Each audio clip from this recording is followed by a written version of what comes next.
Happy Friday. Welcome to another episode of Murders, Mysteries, and More. My name is Kaylee. My name is Desi. Be sure to like and subscribe.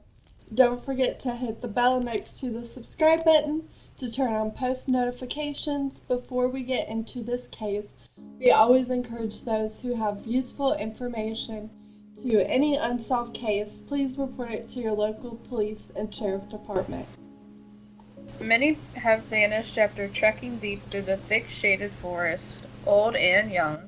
David Pualides is a well-known ex-police detective, current investigator, and writer most known for his many books of the missing 411. In his book, he documents those who have disappeared in national, public, or rural land. Like we mentioned before, these disappearances are not related to mental illness and strange things happen. So, in case you guys haven't checked out, we have some previous missing 411 cases that we have covered. So I highly recommend you check those out. I'll put the links in the description below. Today we will be talking about what happened to 6-year-old Dennis Martin.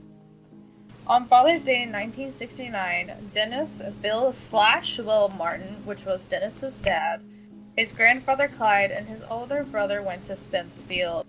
Now, for those who don't know where Spence Field is, it's a mountain highland meadow in Smoky Mountains on the state line of Tennessee and North Carolina. The elevation is 4,920 feet above sea level. It is a part of the Appalachian Trail, and of course, the group camped out at the Great Smoky Mountains National Park for Father's Day weekend, and they had a time camping up until things went wrong. So Bill, Dennis's father, was actually a part of the military at one point. Like, he lived really close. He was from Tennessee. And I will definitely tell you guys, the Smoky Mountains is a very beautiful place to go. Everyone should go. So on the morning of June the 4th, 1969, this was Father's Day, Bill, Clyde, and then the two children hiked up to Spence Field. The Spence Field Trail is known to be very well maintained. It is a novice trail, which basically means that it's easy terrain. However, if you happen to get lost and off the trail, it is very difficult and not easy to hike in western North Carolina, but it's definitely very beautiful. This sort of terrain is great to train the military. So the family made it to the top, and obviously when they made it to the top, they had just a great feeling, and it was just beautiful. Another father showed up with his two kids, and coincidentally both families had the last name Martin. The kids started to play together, and both men from both families were watching these kids very closely, like normal. The weather outside was very gorgeous. It was sunny, and it was in June, of course, and the kids were playing hide-and-go-seek. Dennis had a bright red shirt and shorts on during this time, and Bill had kept a close eye on Dennis because he was only 6 at the time. But according to reports, Dennis was only 55 feet from his dad, which isn't very far. Yeah, no, that's like not far at all. Pretty close. What happened? So the little boys were playing hide and seek, and Dennis went behind a bush. The father obviously kept an eye on the bush, and whenever the other little boys went to find Dennis, Dennis never came out. So obviously Bill Martin was super freaked out. Everyone started screaming Dennis's name, and Bill Martin quickly went off the trail to search for his son. Of course, like any normal person would. On the other side of the field, there is another trail leading off, which is where Bill went to look for his son. He was running super fast for 2 miles and never saw any signs of Dennis, which was very strange. This is when Bill realized this was really bad, and he went back to Spence Field. He tells Dennis's grandfather Clyde to take the boys and that he can't find Dennis. Then he told Mr. Martin, which was the father of the other boys, to go get the park ranger, and Bill stayed there at Spence Field, and Clyde and Bill's 9-year-old son went home. A little while later, the park ranger did show up to help Bill find his son, and this was when one of the biggest searches in western North Carolina history had started. Now, some similarities that this case has with all 411 missing cases is that typically a storm rolls in a day after the people have gone missing. After Dennis went missing, thunderstorms did roll in, and it went from a bright, sunny, beautiful day to cloudy and rainy. On the same day he went missing, about 2 hours after Dennis went missing, there was another family with the last name Key about 5 miles away, and they had no idea that Dennis had been missing at the time. And this family asked the ranger what's a good place to see a bear. The ranger told them they needed to go to Rowan Creek. And then that's whenever they were heading towards Rowan Creek, and the Key's little boy said, "Dad, look, a bear." And then there was a loud, terrifying scream that happened. When this was going on, the father looked up and said, "That's not a bear." It was a man that the father described as a large, shaggy man wearing furs running up a hill. It was walking on 2 legs. It wasn't a bear. It wasn't as big as a bear, obviously. But the father never said anything to the park rangers, and he didn't know that Bill Martin's son Dennis was missing at the time. He thought it was a moonshiner and took his kids away, and did say this creepy man was carrying something over his shoulder. That's definitely weird. Yeah, why would he not? Well, eventually he did, but I think he was just super freaked out. Yeah, I mean, I would still say something though, that's just me. So into the investigation, so obviously the rain and the storm made the search very difficult. Over 1,400 people gathered and traveled these mountains and trails looking for Dennis. They even brought in search and rescue dogs and helis to look for Dennis. However, there was no trace of the little boy. What's kind of weird too about this is a few weeks into the search, 80 Green Berets show up, which, if you guys don't know, are part of the United States Special Army Forces. And obviously, because of their experience with the Vietnam War, they are experienced in working in difficult terrain. So this made them a lot more, helpful with the search. Not to say that other people can't be helpful, but they were able to climb in places and look in places where other people couldn't. It is odd though that they showed up in the first place to search, because it's not something they typically would do, and especially they were doing their operations at night, and that's typically not when search and rescue efforts happen. A lot of time it is during the day. And David Pualides he's the author of the different 411 cases, documenting them. And he attempted to get more information about who contacted the Green Berets. However, he received no response. He didn't receive, we can't give out that information. They pretty much told him nothing. No, that's not cool, man. Definitely not. The FBI did show up, though, and the guy responsible for the FBI's area, his name was Frank Ritchie. Shortly after this, he killed himself. That's kind of depressing. That is. Yeah, that's kind of crazy. A little bit. David did ask FBI for the case files, but he was denied access, which is pretty typical because the FBI tries to keep a lot of their things private. But the newspaper posted a story about Dennis, and Mr. Key, who saw the weird creepy man, calls the National Park Service after all this happened to give them fucking information. Oh my god. The National Park Service said they would come to him, and at this time, Park had 0 leads, of course, because there was no real evidence as to what happened.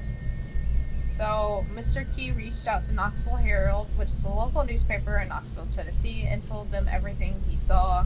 The paper did leave a lot of information that Mr. Key gave, which is really good. Well, yeah, they left out the shaggy man part. They did say a man, but they left out, yeah. It just says leave a lot of information. Yeah. Now, obviously, Bill worried for his son. He did stay 12 days after his son went missing at Spence Field. I mean, I feel like most parents would do that. He was very desperate. I mean, the park was getting nowhere. He even dug up around the bush where Dennis went missing last. He found nothing there. Then when Bill eventually went home after staying for so long, he did pick up the paper, and that's where he saw the newspaper about what he saw about the creepy man. Bill was very furious that the park never told him about the information, so he called up the park and asked them why they didn't tell him anything. Park told him it was because there's no physically possible way Dennis could have traveled that far in 2 hours, but I still think it would have been helpful if they still would have told him anyways, because this man could have been responsible for kidnapping his son if didn't. And then June 29th, 1969, the search efforts had stopped. They kind of like ran out of money and resources. The farther you go along into search efforts, farther it has been since someone has been missing, the harder it is to find them. Oh yeah, unfortunately. Most of the time, the longer it takes, the more likely. Going into possible theories, which is going to be theory number 1, which is that Dennis was kidnapped, which seems like the most obvious. But Mr. Key saw a creepy man in a shaggy outfit 5 miles away from where Dennis was missing, and even said that this creepy man was carrying something on his back. That something could have been Dennis, especially being he was 6 years old, and 6-year-olds are pretty small, so they're pretty easy to carry around, like, luggable. But Dennis was also playing hide and seek and went behind a bush at that time, which leaves a very big opportunity for him to be grabbed, kidnapped from a spot that nobody would have seen it. And although his father was watching him very closely, it was of course 1969, so it was more normal to let kids roam around more than nowadays, which made them more vulnerable for kidnapping. But even still to this day, 2,300 children per day go missing, which is a lot. Yeah, that's in the US, so. Yeah, imagine like if we did a collective of the entire world, I'm sure it'd be like massive. Yeah, for sure. Which is sad. It is. But why did Dennis get taken and not his brother as well? So that is actually a really good question, because I mean, even his brother was 9, so that still leaves his brother at an age where he'd be kidnapped too. But I do want to mention, whenever they were playing hide and seek, the other 3 boys, so his brother and then those other 2 kids, were in another like side of the field away from Dennis, so Dennis was the only one in that bush. So obviously, if there was someone near that bush area, they would have only seen Dennis and snatched him, and that's why his brother was not taken, or any of the other kids. Right. How did Dennis go missing without a trace? So that is a really, really good question. So obviously, either Dennis could have been kidnapped, like we mentioned. I could have seen that very possible of happening because he was so small. And, we don't know if Dennis was, it doesn't really mention if he was a quiet kid or not, so he could have been a really quiet kid. And so that's how he was able to be taken really fast. Also, another thing is Dennis could have maybe decided to go off and explore a little bit. I mean, kids do that.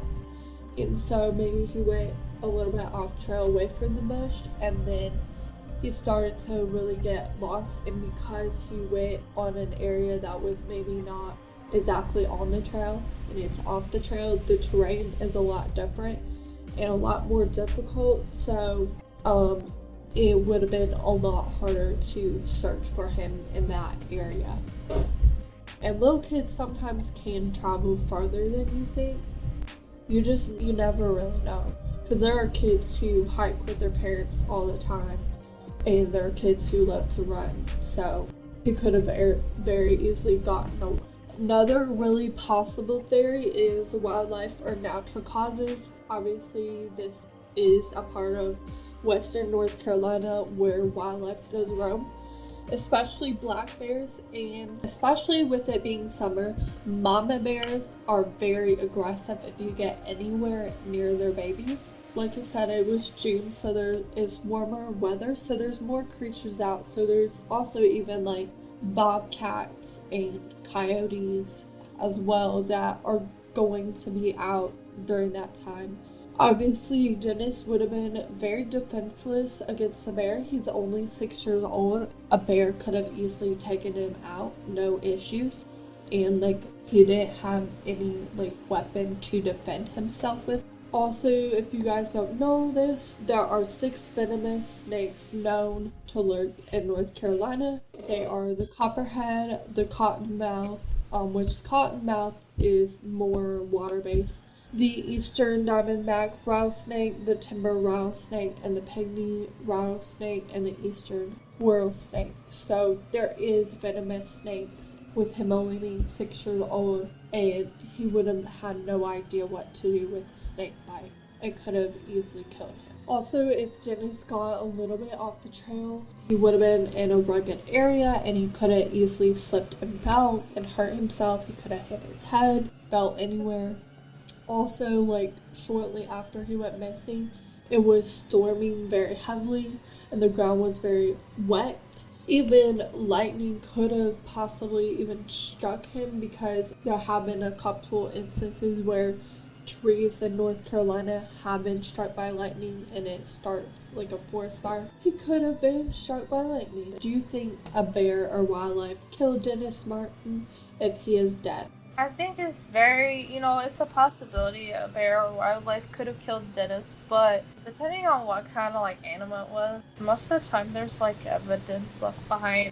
Now, bears, for sure, could probably eat a whole ass person and leave nothing behind. But other wildlife, most of the time they leave stuff behind. I mean, I think he is dead, though, for sure. Right. Do you think Dennis accidentally got off trail and got lost? Very possible. I mean, he was only 6 years old at the time. He was in an unfamiliar area. He could have gotten off the trail and gotten lost and ended up, something happened to him, or he just never found his way back and ended up starving to death. Anything's possible. It's actually really, unfortunately, common, especially in national parks, to get lost. Especially, like, the Appalachian Trail. Yeah, because it's so, like, huge, like, you don't know where you're going. There's no maps. Right, unless you stay on the very well-maintained trails. Yeah. The last theory is supernatural, or even possibly Bigfoot. Every single one of the missing 411 cases involves a storm after the disappearance. The Martins met the Martins on that same day, and even after searching everything, there's zero trace of Dennis. Dennis also went really, missing so close to his father, considering they were only, 55 feet apart, which isn't very far. Kind of odd that he went missing like that. And his father even dug up the bush where he went missing and found nothing. But just like UFO sightings, there are Bigfoot sightings, and in America, especially the Smoky Mountains. And there are animal footprints that cannot be explained, because, Bigfoot obviously has bigger than any animal. So, a little strange. But why do you think Bigfoot would have taken Dennis? So, well, if Bigfoot really does exist, Bigfoot probably would have taken him for some food. Or maybe he just wanted a friend. Maybe Bigfoot was lonely, being the only Bigfoot out there? Yeah. Who knows, maybe he's all alone. Oh, maybe. And then my second question to you is, do you think Bigfoot even really exists? So that is a really good question. So part of me is it's kind of wild and really out there, because obviously I feel like we would how come we really know what bears are and all these other creatures and snakes and whatnot, but a creature as big as Bigfoot, how come we don't have a clear-cut picture or a clear video of him? You would think if he was real, we would have that video evidence and that photo evidence, and anything is possible, we don't really have photo evidence of aliens necessarily. Photos of what appears, but we're not, like, we can't just be like, oh, that's an alien. It is possible that something could be lurking out there. And I mean, like, there's some other myths too. I'm not going to get into too much detail, but there's like the Loch Ness Monster and whatnot. I mean, Bigfoot, for all we know, could just be people just dressing up in a furry costume. That is very true. And if that's the case, that's fucking weird. Right. But Why hey, would you do that? Mr. Key said he saw a guy in a very weird outfit and who screamed unlike he's never heard before. So, and feel free to put whatever you think happened to Dennis in the comments below. We would definitely like to know. And like many other missing 411 people, we hope Bill Martin does find more answers into what happened to his son on Father's Day. But for now, thank you for listening to another episode of Murders, Mysteries, and More. Remember to always keep your eyes open because you never know when someone's creeping or in a weird furry suit.